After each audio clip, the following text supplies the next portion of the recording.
kapayapaan na nagmumula sa ating Panginoon Diyos sumagana nawa sa bawat isa sa atin. Sa kanyang mga salita na ating pag-aaralan, ating punting na ng aklat ng mga awit, chapter 111, verse 1 to 10. Buong chapter po itong ating babasahin. Ganito po ang sinasabi ng banal na kasulatan. Purihin ninyo ang Panginoon, ako'y magpapasalamat sa Panginoon sa aking buong puso sa kapulungan ng matuwid at sa kapisanan. Ang mga gawa ng Panginoon ay dakila, siyasat ng lahat na nagtatamo ng kaligayahan diyan. Ang kanyang gawa at karangalan at kamahalan at ang kanyang katwiran ay nananatili magpakailanman. Ang kanyang gawa, ang kanyang ginawa, ang kanyang mga kababalagang gawa upang alalahanin ang Panginoon ay mapagbiyaya at puspos ng kahabagan.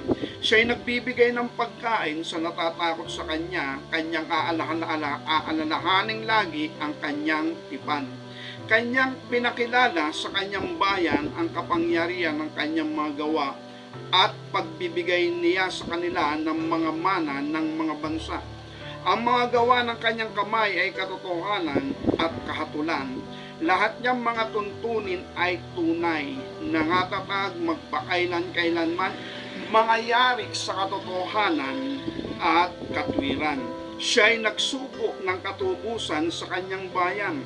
Kanyang iniutos ang kanyang tipan magpakailanman, banal at kagalang-galang ang kanyang pangalan.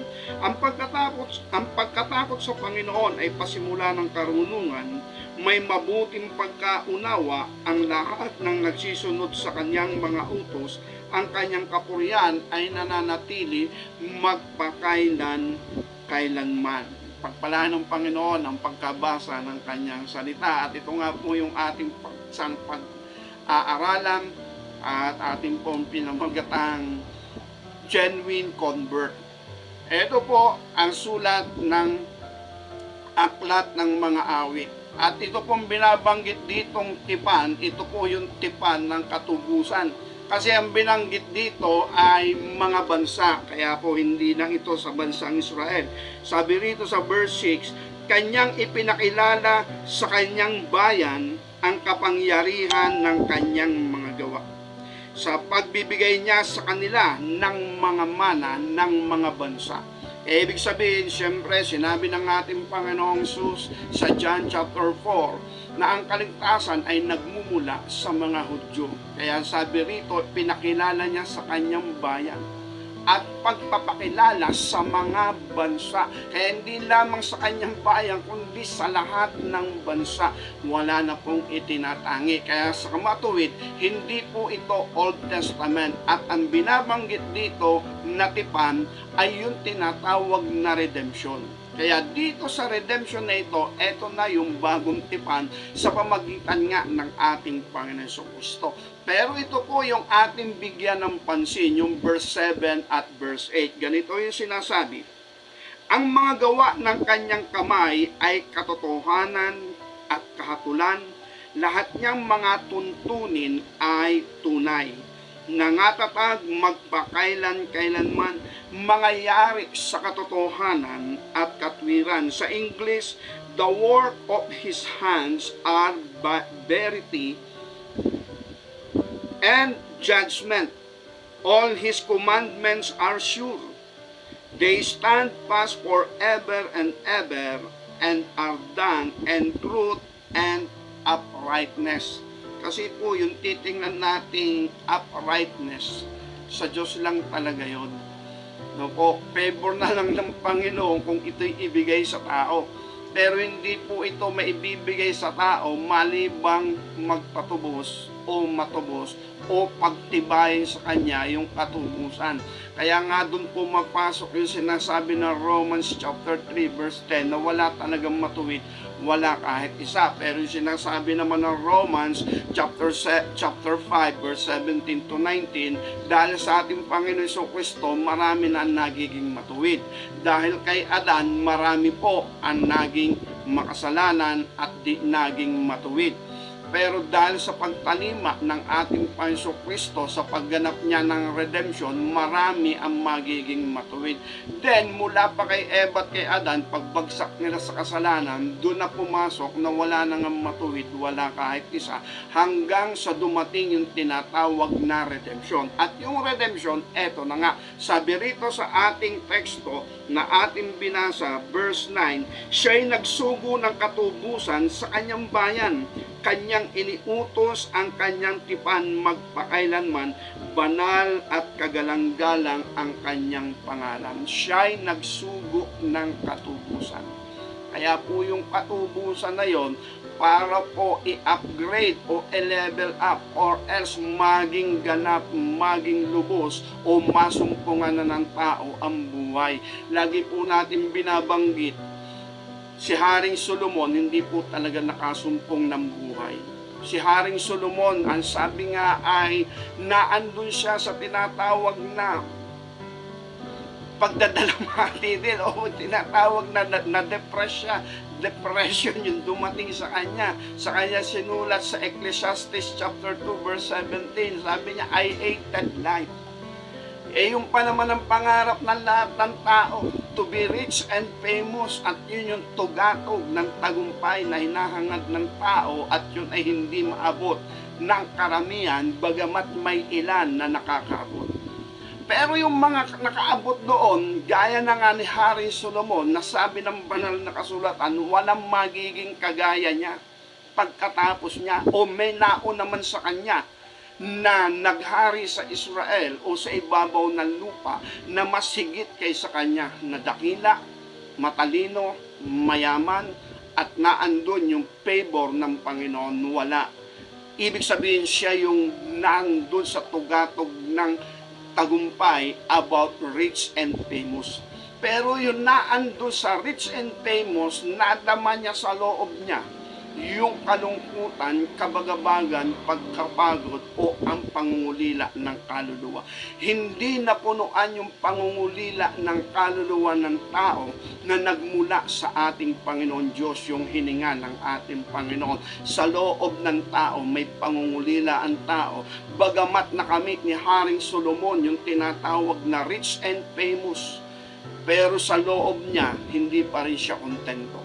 Hanggang sa umabot siya sa kanyang sinulat na I hated life. Kaya dahil dito mga kapatid sa ating Panginoon Diyos, etong sinulat naman ng aklat ng mga awit na kung saan ay pinapahayag ang mga panahong darating na gagawin ng ating Panginoon Diyos sa pamagitan ng pagtubos, sa pamagitan ng ating Panginoong Kristo. Pero ang mga bagay na ito ay kanyang gawa. Ang tao ay nananatili sa tinatawag na kawalan ng pag-asa. Ang tao ay nananatili na humahanap ng liwanag, humahanap ng katotohanan.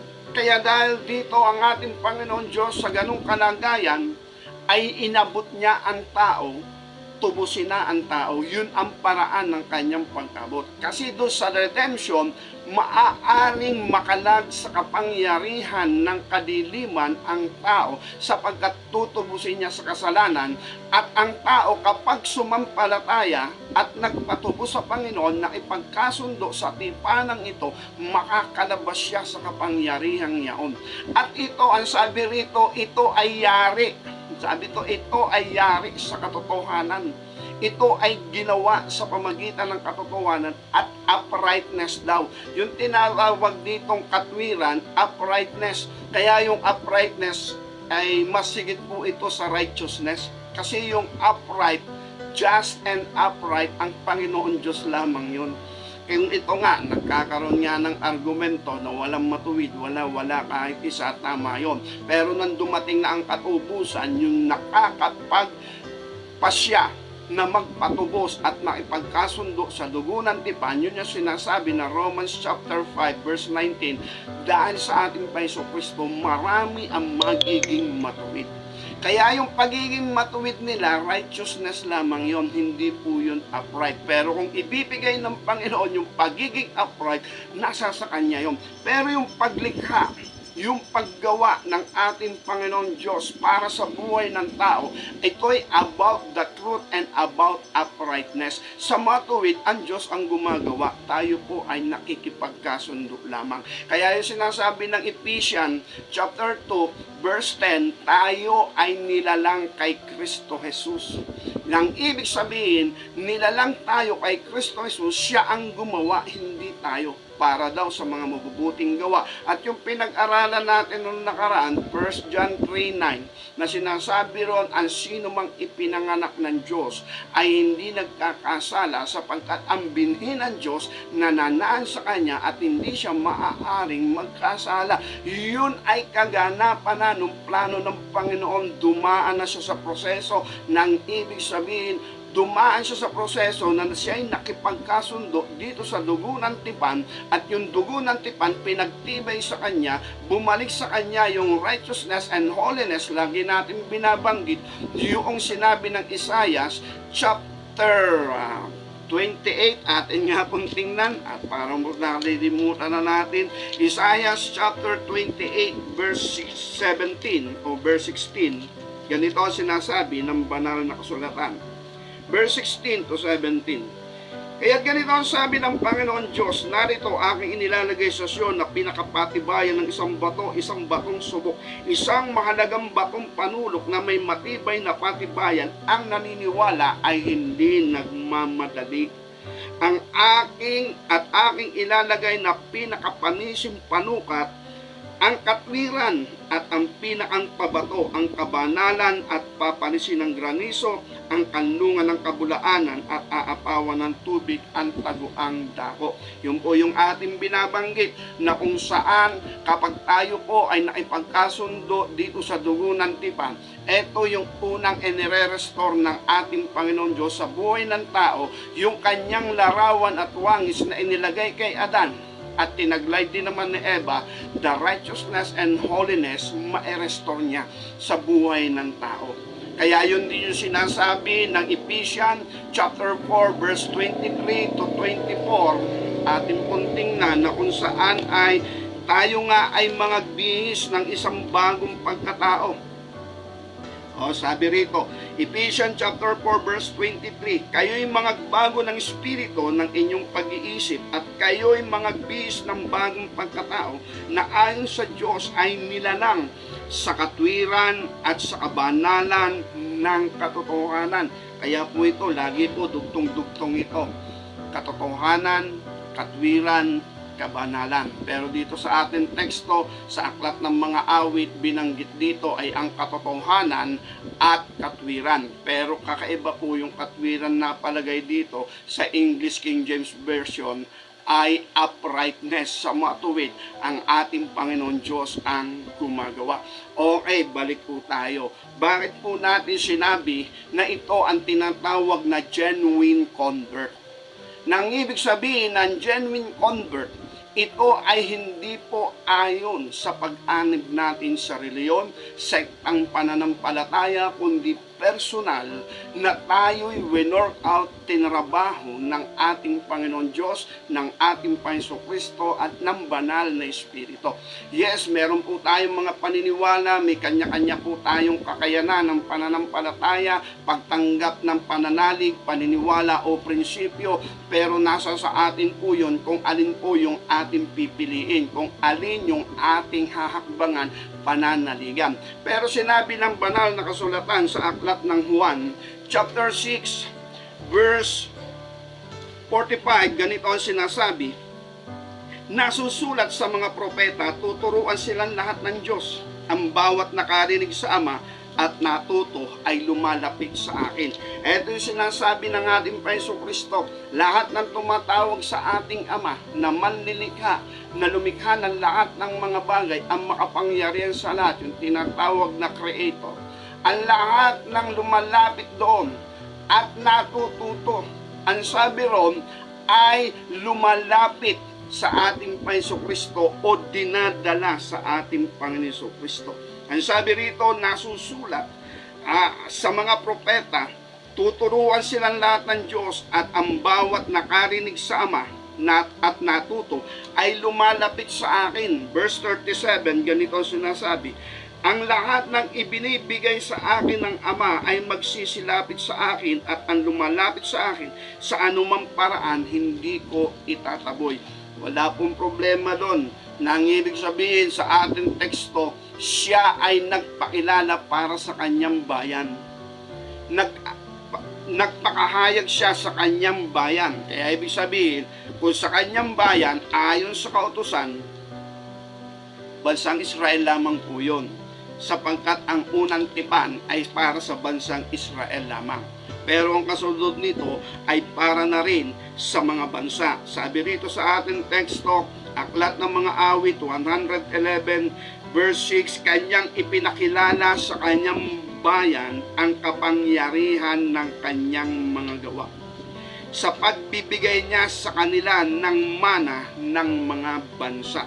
Ang ibig sabihin, sa mga bagay na ito, yung pagbibigay niya ng mana ng mga bansa, ibig sabihin, hindi lamang related sa kanila lamang, kundi kaakibat dito yung iba't ibang bansa. Kaya ibig sabihin, ang bagong tipan na tinutukoy dito, hindi lamang po ito para sa bansang Israel. Bagamat sinabi nga ng Paiso Kristo sa John chapter 4, nang kausap niya ang babaeng Samaritana, ang sabi niya, ang kaligtasan nagmumula sa mga Hudyo.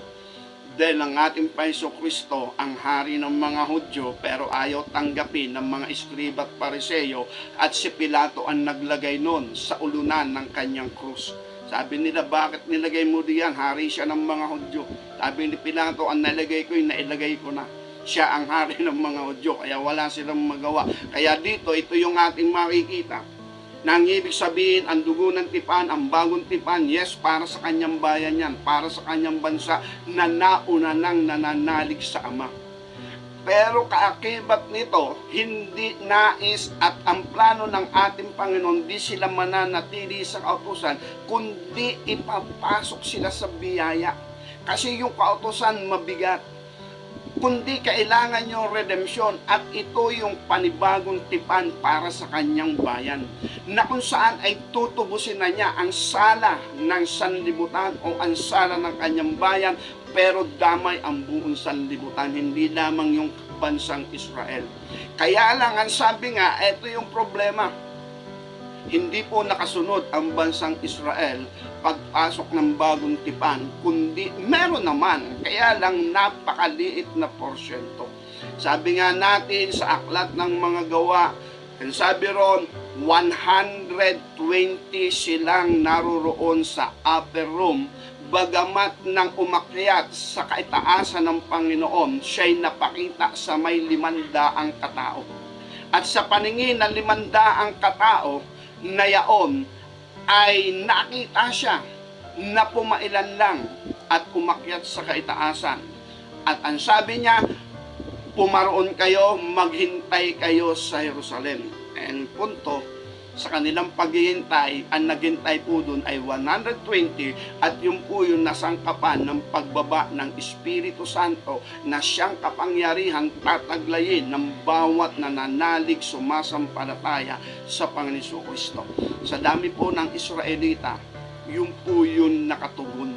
Yung po yung kung saan ay sila talaga yung nanatili. And then, kasunod naman nito, sa pagkilos ng banal na Espiritu, yung mga nataniman na salita nun, yung di sinasabi ng Aklat ng Mga Gawa, doon sa chapter 2 hanggang chapter 4, ay araw-araw idinaragdag sa kanila yung nangaliligtas sa pamagitan ng pangangaral ng mga apostol, and mostly kay Apostol Pedro. Okay, balik tayo. Sa kamakatuwid, ang mga gawang ito ay gawa ng Panginoon Diyos, hindi gawa ng tao.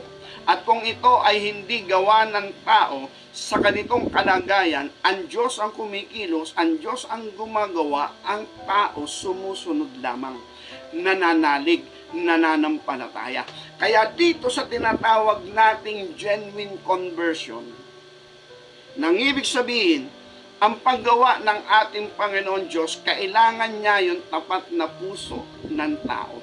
Kailangan niya yung tapat na pananalig ng tao, yung katotohanan sa kanyang buhay. Kaya relatedly, ito yung first step o yung basic na dapat mangyari, maganap sa buhay ng tao, yung Matthew chapter 5 verse 3. Mapapalad ang mga mapagpakumbabang loob, sapagkat sa kanila ang kaharian ng langit.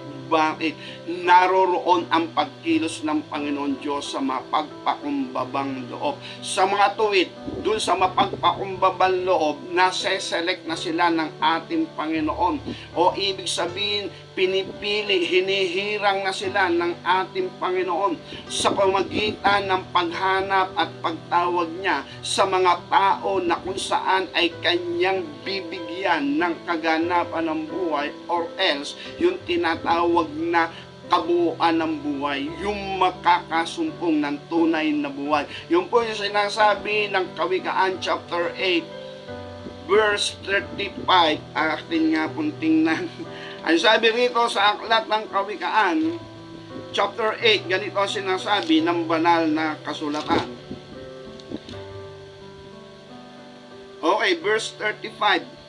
Sapagkat sino man nakasumpong sa akin ay nakasumpong ng buhay at magtatamo ng lingap ng Panginoon. Nang ibig sabihin ng mga bagay na ito, yung buhay na tinatawag, ang tao makokontento, mapapayapa, mapapanatag. Ito po ibig sabihin sa nakaraan natin pag-aaral, madaanan lang natin about backsliding. Bakit sila tumatalikod sa daan ng Panginoon o bakit sila tumatalikod sa katotohanan ng Panginoon? Sapagkat hinahanap nila ang buhay. At sa daan ng Panginoon, hindi nila madama na yun na yung kanilang buhay. Siyempre naman, kasi nasa daan ka pa lang ng Panginoon. Then sa pagharap niya sa katotohanan ng ating Panginoon, wala pa rin doon talaga yung buhay. Kasi humaharap ka pa lang sa katotohanan at di ka pa pumapasok sa katotohanan. Kaya yung buhay, hindi mo pa nadaramdan, hindi mo pa nalalasab, hindi mo pa nakakamit. Ngayon may mga alok pa rin ang sanlibutan, may mga opportunity na iaalok sa'yo. And then, kung mapipil mo na parang yun ang buhay, yung iniaalok ng sanlibutan kaysa dito sa hinaharap kong katotohanan. Kaya po tumatalikod.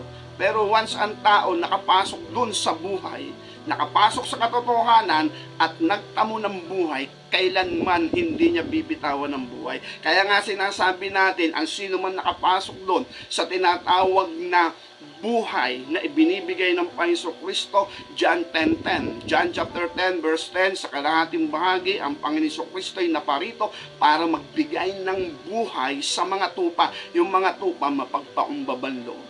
Para sa mga tupa, isang buhay na ganap at kasiyasiya.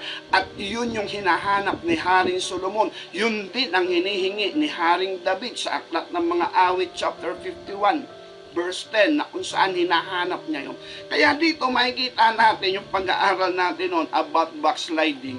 Maraming tumatalikod sa daan ng Panginoon dahil hinahanap nila saan nila ilalagay ang kanilang sarili para matamo ang buhay. Pero kung sila'y nasa daan pa lamang, yung buhay na binibigay ng Panginoon, wala pa doon. Diyan ka palang mag-aaral, diyan ka palang matututo sa pamagitan ng iyong pagpapakumbaba. At kung ikay magpapatuloy, haharap ka ngayon sa katotohanan. Katotohanan ng ating Panginoon Diyos, ng ating Panginoon Kristo at ng Banal na Espiritu para maunawaan mo yung kanyang mga plano, sapagkat hindi makikipagkasundo ang Panginoon dito sa dugo ng tipan hanggat hindi po natin nauunawaan yung kanyang plano at hindi po natin nauunawaan ang ibig sabihin ng kasunduan ito. Kaya dahil dito, kung ito hinaharap ng maraming tao na nakikita na yung katotohanan o nasa harap na niyang katotohanan na sinasabi ng Lucas chapter 13 verse 23 na sinasabi ron, magpilit kayong pumasok sa pintuang makipot, sapagkat marami ang nagpupumilit pero hindi mangyayari. Ito yung sinasabi. May ilang nagsabi sa kanya, Panginoon, kakaunti ba ang mga liligtas? At sinabi niya sa kanila, magpilit kayo magsipasok sa pintuang makipot, sapagkat sinasabi ko sa inyo na maraming mga nagsisikap na pumasok at hindi mangyayari. Yun yung pagharap sa katotohanan. Maraming nagpupumilit pumasok doon na ang katotohanan ay sumakanila at makamit nila, makapasok sila sa katotohanan yun. Pero sabi doon, hindi mangyayari. Kaya kailangan po talaga dito katapatan ng puso, katapatan ng ating isipan, ayon sa katwiran, ayon sa kabanalan. Then, kapag nakita ito ng ating Panginoon, pagtitibayan niya yung tipan. Kasi hindi siya makikipagkasundo hanggat hindi po natin nalalaman ng katotohanan.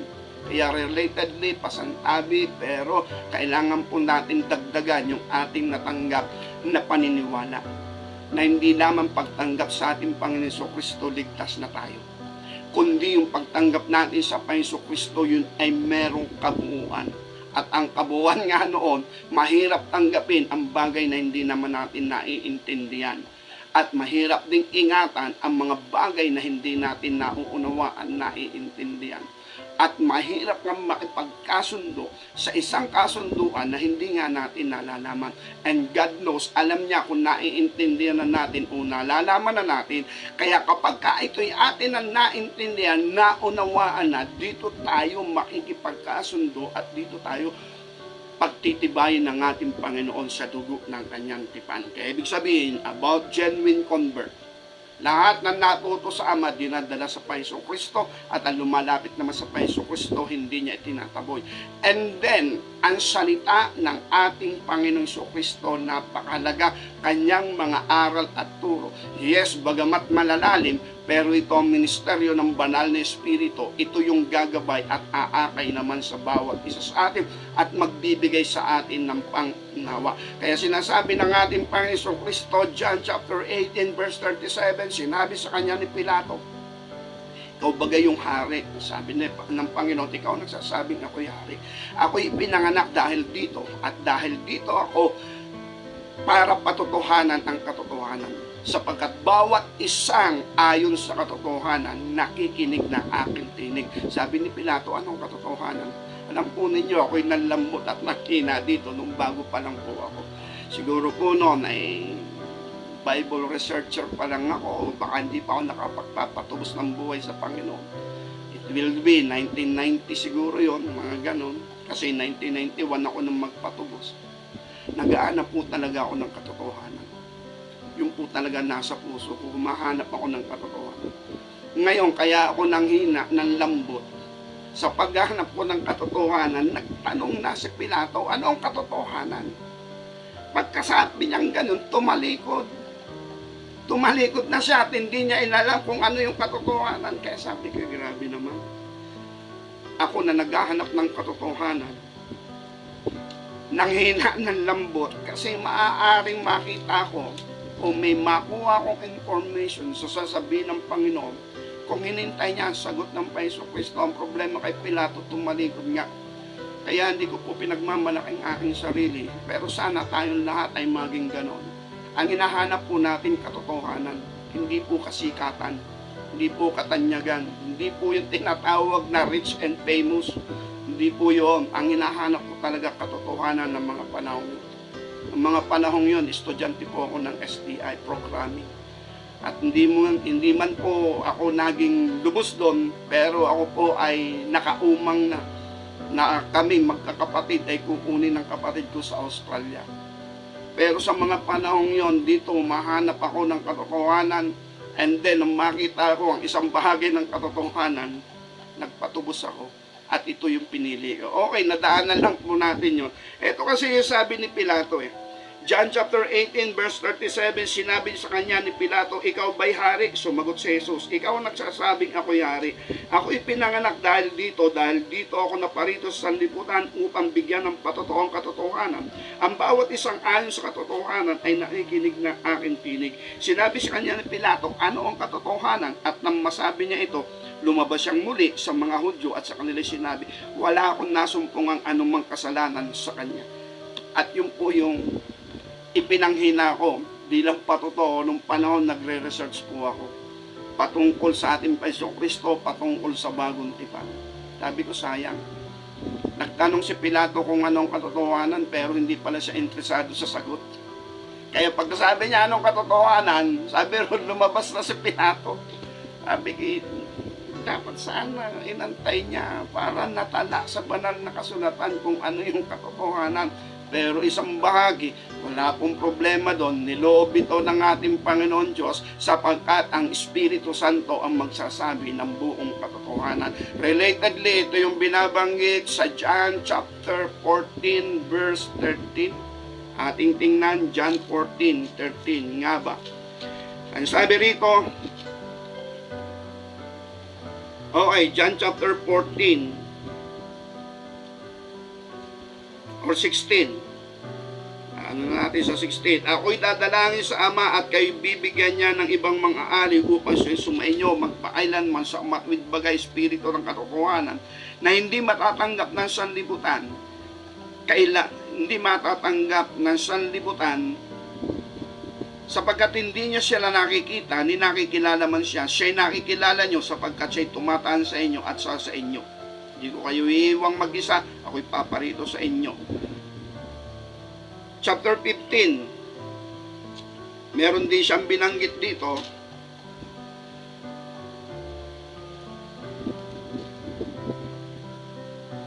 Verse 26.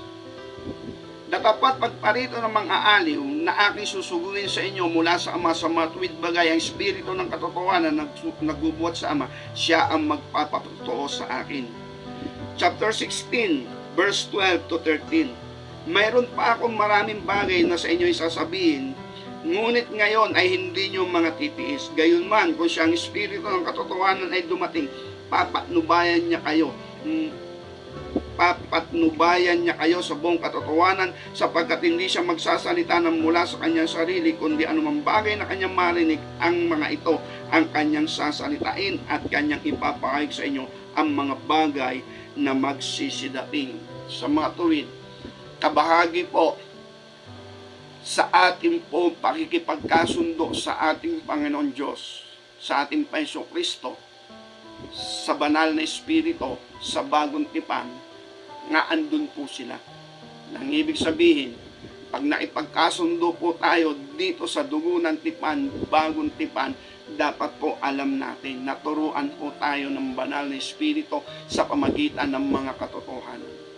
Kasi po hindi maikipagkasundo sa atin ang ating Panginoon Diyos kung di natin alam ang katotohanan, kasi babaliwalain lamang. Marami pong mga kasunduan ang hindi po nagkakaigi, no po, dahil po hindi naintindihan kung ano yung napagkasunduan. Lagi po natin nababanggit yan sa larangan po ng pag-ibig, ano po, mga nagnanais na tumitibok ang mga puso, mayroong mga ganun. Yung na-love at first sight, sabi nga. Pero hindi naintindihan kung ano yung pinapasok nila. Kaya dahil doon, sa pakikipagrelasyon, dapat po naintindihan kung ano yung pinapasok. Sa usapin po ng pagmamahal, respeto. Sabi nga, respeto. Kung ano yung masakit sa iyo, huwag mong gagawin sa kanya. At kung ano naman yung masakit sa kanya, hindi niya dapat gawin sa iyo. At yun ang sinasabi nga natin, yung mga selos-selos, ganun lang talaga yun. Natural lang magselos kasi nagmamahal. Pero yung sobrang selos, yun ang masakit. No? Yung para sinasakal ka na sa sobrang selos. No po. Ibig ko sabihin, marami pong mga relasyon nasisira kasi hindi po naunawaan yung kanilang pinapasok. Sa kanila, nakita nila, guwapo, macho, guwapito, mapera. Pero pag nakakita ng mas sigit, parang hindi ito, parang siya. Iba naman, maganda, matalino, mayaman, no, na-love at first sight. Pero pag nakakita ng mas sa kanya, ngayon, umiiba yung puso. Puso nga daw mandaraya. No po. Kaya dahil dito, yung kanilang relasyon, hindi nila naiintindihan. Kasi kung meron talagang maganda na pinasimulan, respeto. Nang sabihin, paggalang sa isa't isa. Sabi nga, yung nababanggit na natin, halimbawa sa mga naghahanda sa ganong buhay, sabi nga, iwas-iwas para hindi masaktan ng isa't isa. Kaya ngayon, pag nagsumbatan, nakasunod yan, para yung bukas ang sabog na nagsusumbatan, lalaki, hindi ibig sabihin sinagot kita, hindi na ako pwede magpaligaw sa iba. Hindi pa tayo kasal. Ibig sabihin, pagkasal na kayo, doon ka pa lang hindi na magpapaligaw. Ibig sabihin, doon pa lang na sinasabi mo nagmamahal ka, dapat di ka na magpapaligaw sa iba. Natural lang yun. Di ba, bawi ngayon ng lalaki. Oy, babae, hindi ibig sabihin sinagot mo ako, wala na akong karapatang mamili ng iba. Hindi na ako pwede maligaw sa iba. Hindi pa rin tayo kasal. Kaya anong mangyayari ng relasyon? Hindi mananambula. Pero kung kaakibat ng pag-ibig, yung respeto, ramdam mo sa iyong sarili na kung masakit sa loob mo, hindi mo rin gagawin sa kanya. Kung makita mo siyang ganon, masakit sa kalooban mo, huwag mong gagawin sa kanya. At ganon din naman siya dapat. Ganito rin, pagpasok natin sa relasyon sa ating Panginoon Diyos, ito po'y kasunduan ng pagpapatubos. Hindi po pagtitibayin sa atin ng ating Panginoon Diyos kung hindi po natin nauunawaan ng kasunduan. Kaya po yung sinasabing accepting Jesus Christ as your Savior, ligtas na, kulang po yun. Maaari yung kabuuan, unawa na natin yung kabuuan. Kaya lang sabi nga natin, kung sa aking sarili, napapatunayan ko, may 10 beses kong tinanggap ang Panginoon Kristo, 15 beses. Pero hindi ko naintindihan kung ano yung kanyang rule, anong kanyang kalooban. Ako pa rin ang hari ng aking sarili. No? Kaya ibig ko sabihin, lumalakad pa rin ako sa aking sariling gusto. Kaya yung usapin ng dugo ng tipan, wala. Yung usapin ng redemption, wala. Lumalakad pa rin ako sa aking sariling lakad sa haka ng aking puso. Pero nung dumating sa akin yung pagkaunawa, yung kasi mga pagtanggap sa Panginoon, nangyari sa aking buhay yan, siguro 1986, ganyan. 87, 88, 89, 90, ganyan. Pero noong 1991, naunawaan ko na. Seryoso ako, desidido. Panginoon, tubusin mo ko, palabasin mo sa kamandag ng kasalanan. Gusto ko pong patunayan ang katotohanan. Kapag ako po'y naniniwala, hindi po pwede magsama sa loob ng ating puso yung kasalanan at banal na espiritu. At yun ang gusto kong patunayan. Kasi what for? Na tumatawag ako sa Panginoon na parang patsambahan lang yung sagot. Then what for na ako ay lalakad sa kanyang aral at turo kung hindi ko naman makita sa aking sarili yung katotohanan ng pagkatubos. Kaya yun yung problema. Kaya sa aking sarili, yun yung aking pinapatotoo. At yung una kong ang patotoo, nung magpatubos ako sa Panginoon, hindi ako nakatanggi sa salita ng Diyos. Nagbigay ako ng galang at respeto. Kaya dahil dito mga kapatid sa ating Panginoon Diyos, hindi ako sa aking sarili. Nagpakita lang ako ng awa habag sa Panginoon o pinakita ko lang sa Panginoon, sinabi sa Kanya, kahabagan niya ako, kaawaan niya ako, tubusin niya ako, turuan niya ako.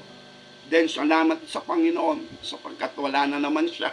No, personally, wala siya. Pero yung kanyang espiritu umiiral. Yung kanyang salita umiiral. Yung banal na espiritu umiiral. At yun yung umaakay sa akin kung ano ang dapat kong gawin. Hanggang sa makita ko nga, ang kulang sa buhay ko, di ko pa nararanasan at hindi ko pa nagagawa, ay ang magpatubos. At alam ko yung sabihin, pag ako'y nagpatubos, seryoso ako sa akin sinasabing tubusin mo na. Kumbaga, ilipat mo na ako. Di yan sa iyong kalooban, sa iyong katwiran. Kaya yung sinasabi ng John chapter 5, verse 24, na sinasabi ng banal na kasulatan, ang sumasampalataya sa nagsugo sa Panginoon at sumasampalataya sa kanyang mga salita.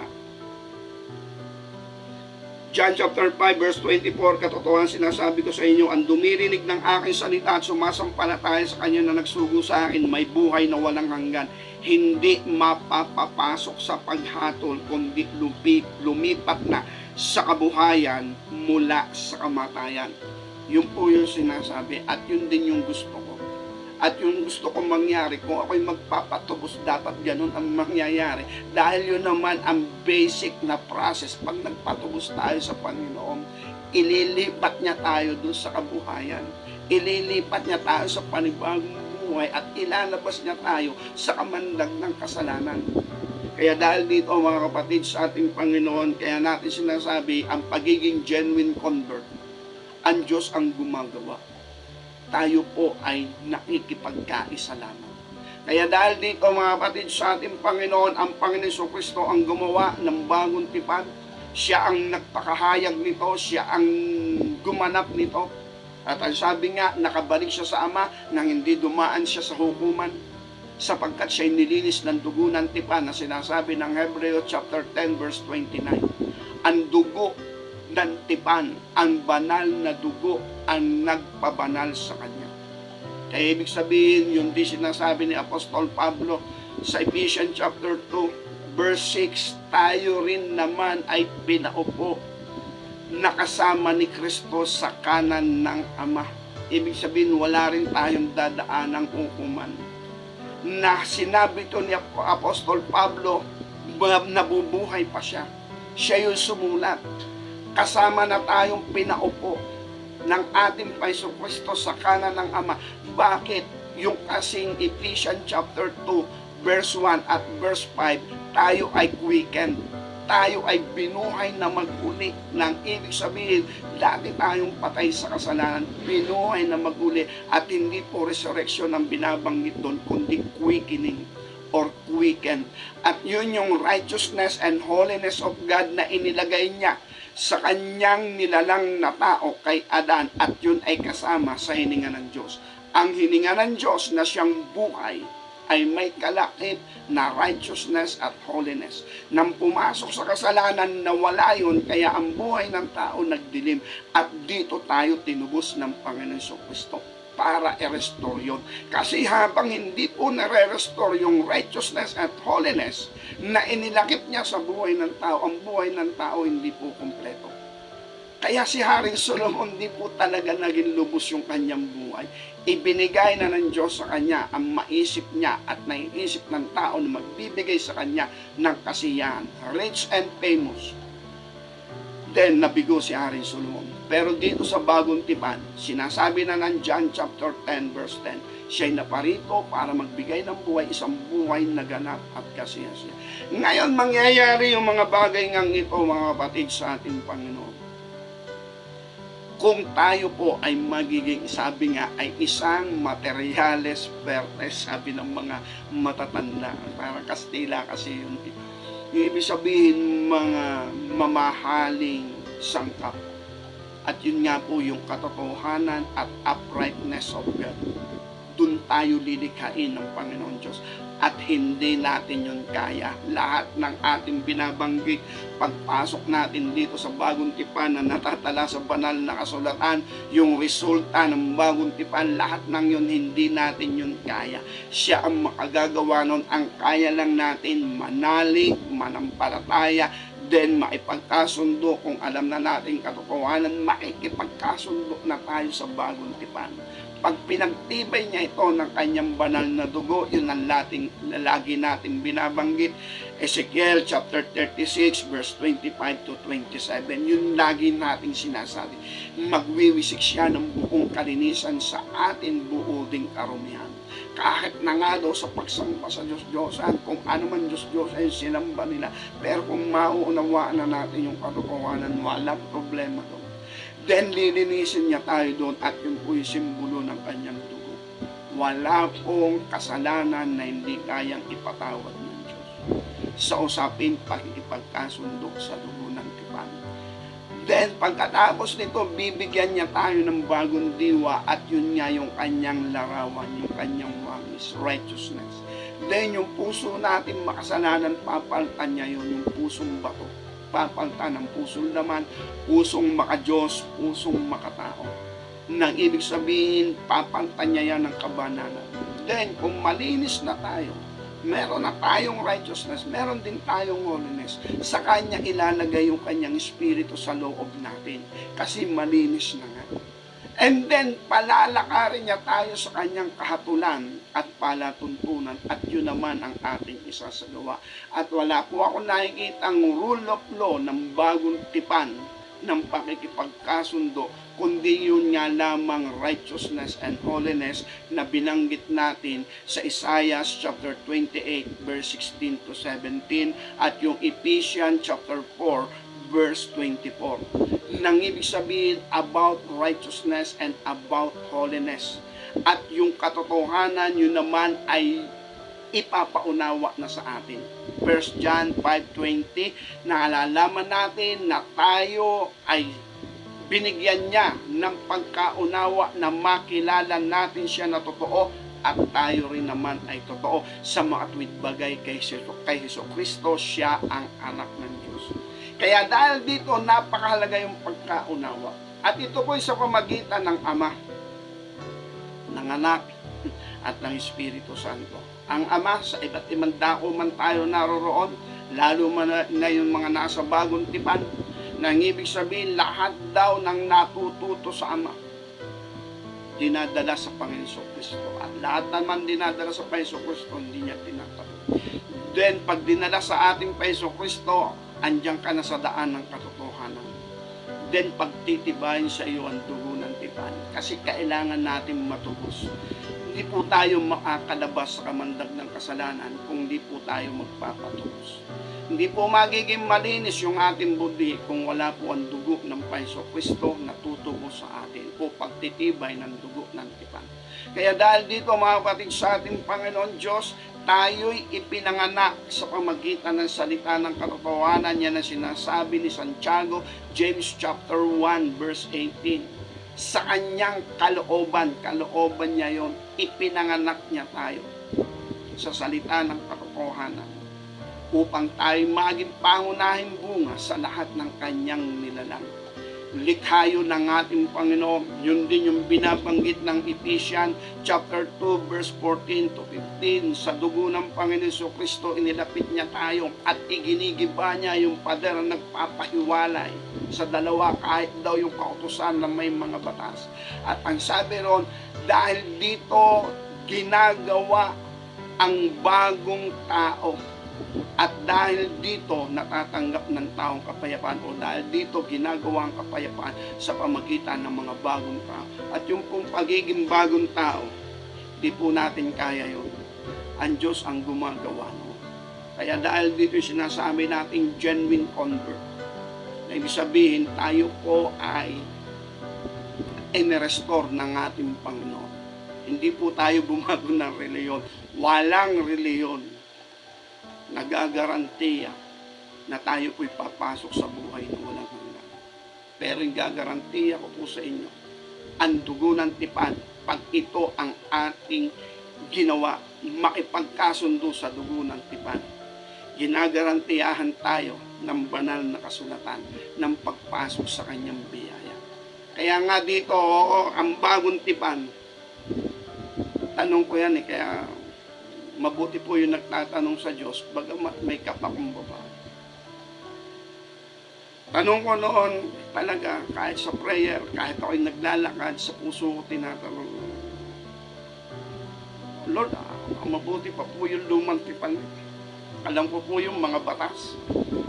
Susunod na lang po ako sa batas. Pero po dito sa bagong tipan, parang magulo. Hindi ko po malaman kung ano yung mga batas. Pangalan ng Ebanghelyo, pangaral ng Ebanghelyo, ang salita ng Diyos, ang bagong tipan. Pero ano po ba talaga ang batas, rule of law of New Testament? Hindi ko po rin naiintindihan. Hanggang sa step by step dumating nga. No? Na ang rule of law ng New Testament ay ito, the righteousness and the holiness, na nakatatak sa ating puso, nakatatak sa ating isipan, na sinasabi ng Jeremiah chapter 31 verse 33. Tingnan po natin hanggang 34. Jeremiah chapter 31 verse 33 to 34. Yes, tama. Kundi ito ang tipan na aking ipagtipan sa sambayan ng Israel pagkatapos ng mga araw niya, sabi ng Panginoon, aking itatala ang aking kautusan sa kanilang kalooban, isusulat ko rin naman sa kanilang puso, at ako'y magiging kanilang Diyos at sila'y magiging aking bayan. Hindi na magtuturo bawat isa sa kanila sa kanyang kapwa, sa bawat tao sa kanyang kapatid. Magsasabi, iyong kilalanin ng Panginoon, sapagkat makikilala ng lahat ako, mula sa kalit-liitan sa kanila hanggang sa kadakidakilan sa kanila. Sabi ng Panginoon, sapagkat aking papatawad ng kanilang kasamaan at ang kanilang kasalanan ay hindi ko naaalalahanin pa. At ito po ay inulit sa aklat ng Hebreo chapter 8 verse 10 at chapter 10 verse 26 na ang tipan na gagawin ng ating Panginoon, ang kanyang kautusan, ilalagay sa puso at nakatatak sa isip. At yun po ay walang iba kundi holiness and righteousness. Hebreo chapter 8 verse 10, ito ang pagtipang aking gagawin sa bayan Israel pagkatapos ng mga araw na sinasabi ng Panginoon, ilalagay ko ang aking kautusan sa kanilang pag-iisip at sa kanilang puso ay isusulat ko ang mga ito at ako'y magiging Diyos nila at sila'y magiging aking bayan. 10:16, excuse me. Ito ang tipang gagawin ko sa kanila pagkatapos ng mga araw, sabi ng Panginoon, ilalagay ko ang aking kautusan sa kanilang puso, isusulat ko rin naman sa kanilang pag-iisip at ang kanilang mga kasalanan, kanilang kasama, hindi ko na aalalahanin pa. Mga kapatid sa ating Panginoon Diyos, napakahalaga po ng tinatawag na maunawaan natin ang buong katotohanan. Basically, magpakumbaba lang po tayo sa daan ng Panginoon, mag-aral tayo, masusumpungan natin siya. Sabi nga, masusumpungan natin kapahingahan ng ating mga kaluluwa. Kaya dahil dito, napakahalaga ang pagpapakumbaba, ang gabay ng Banal na Espiritu, ang salita ng katotohanan ng ating Paiso Kristo, at syempre yung Ama patuloy pa rin yung gumagawa, tumatawag sa bawat lumalapit sa Kanya, pero yung natututo sa Ama, dinadalan sa Kanyang anak about redemption, kasi kailangan po tayong matubos. And then dito po nagaganap ang isang bagong tao, na ang pagiging bagong tao created by God, created by Jesus Christ, and created by the Holy Spirit. At dahil doon, John chapter 4, verse 24, sasamba tayo sa Ama, sa Espiritu at katotohanan. Harinawa po, natanggap po natin ang biyaya, pagkaunawa, favor na nagmumula sa ating Panginoon. Sa kanyang kapurihan magpakailanman. Amen. Tayo po